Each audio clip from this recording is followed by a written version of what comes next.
আজ বাড়িতে হচ্ছে লক্ষ্মী পুজো, আর লক্ষ্মী পুজো মানেই তো ধুমধাম করে অনেক কিছুরই আয়োজন।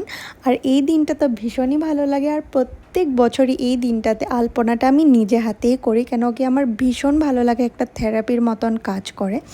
তো তারপরে আমসরাটাতে আমি দিয়ে নিচ্ছি 5টা সিঁদুরের ফোঁটা। আর দেখো মুনুকে, ও কিন্তু আমাদের সাথে পুরো দিনই বসে থাকে, আমরা কি করছি না করছি সব কিছুই দেখে। আর আজকে আমি পরছি এই হলুদ কালারের সুন্দর শাড়িটা। আর দাঁড়া, তোমাদেরকে আমি ফাইনাল লুকটা দেখাচ্ছি। এটা হলো আমার ফাইনাল লুক, তোমরা অবশ্যই জানো কেমন লেগেছে। আর আমার পুজোতে না শাড়ি পরতেই মানে আমি ভালোবাসি আর কি।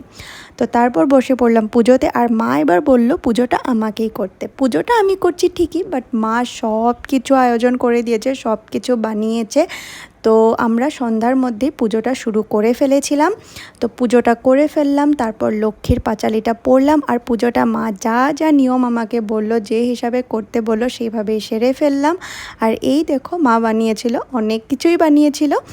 তো আমি এইভাবেই কাটালাম আমার লক্ষ্মী পুজো। তোমরা কীভাবে কাটালে অবশ্যই জানিও।